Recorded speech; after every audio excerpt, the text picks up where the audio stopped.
Mirror of regret. In the dimly lit room of a decaying Victorian mansion, a woman named Eleanor stood before an ornate, tarnished mirror.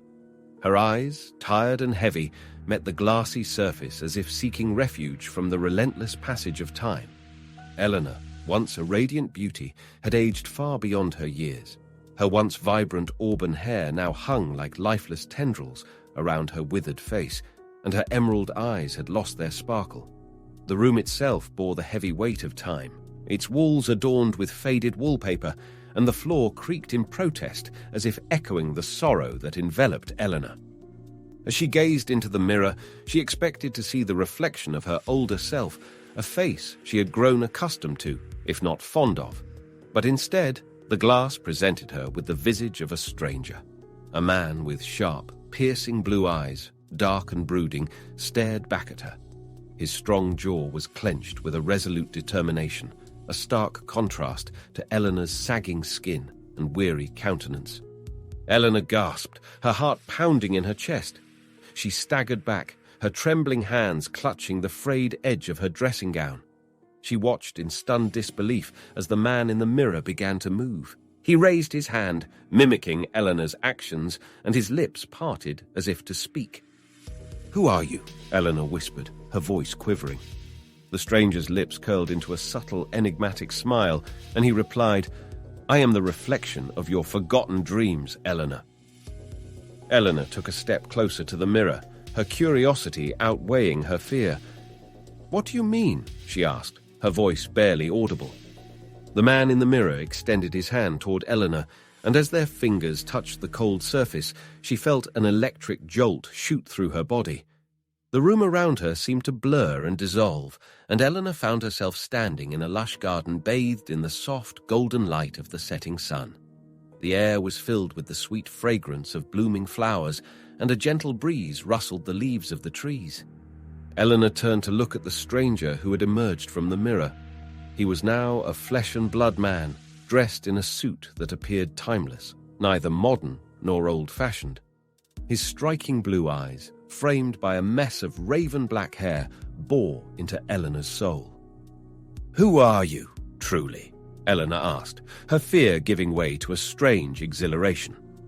The man smiled, and the golden light seemed to dance around them. "I am the embodiment of the life you once longed for, the dreams you buried beneath the weight of time.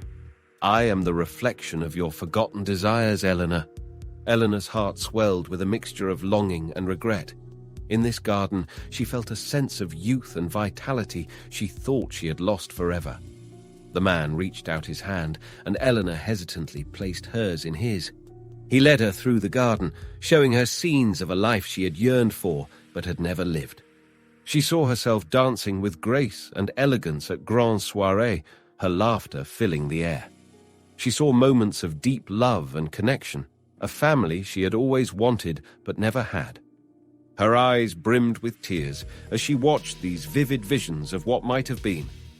As the sun dipped below the horizon, the man turned to her and said, "Eleanor, I can give you this life, but you must make a choice. You can stay here in this world of your forgotten dreams, or you can return to your own reality, carrying the memories of what could have been." Eleanor was torn. The allure of the dream world was almost irresistible, but she knew that the life she had lived, despite its hardships and regrets, was her own. With a heavy heart, she said, "I must return. My life, as imperfect as it may be, is mine, and I cannot abandon it." The man nodded, his smile understanding. As they walked back to the mirror, the golden light began to fade, and the garden dissolved into the room of the decaying mansion. Eleanor's reflection, the stranger, slowly merged with her own image in the mirror. With a final glance back at the dream world she had touched but could never possess, Eleanor stepped away from the mirror. She stood there, her aged reflection staring back at her, the same reflection she had grown used to over the years. Eleanor sighed, feeling a sense of acceptance she had never known. The room no longer felt oppressive, and the weight of time no longer burdened her. She realized that her life, with all its flaws and regrets, was uniquely hers, and it was a life worth living. As she turned to leave the room, something caught her eye. The mirror, once tarnished and time-worn, now gleamed with an unexpected vibrancy. The title of the story, the tale of her encounter with the stranger who embodied her forgotten dreams, now bore a new, captivating meaning: the mirror of regret and redemption. Eleanor left the room with a sense of peace and purpose, determined to make the most of the life she still had. She had faced her regrets and emerged stronger, knowing that she could shape her own future, no matter how much the past haunted her. The end.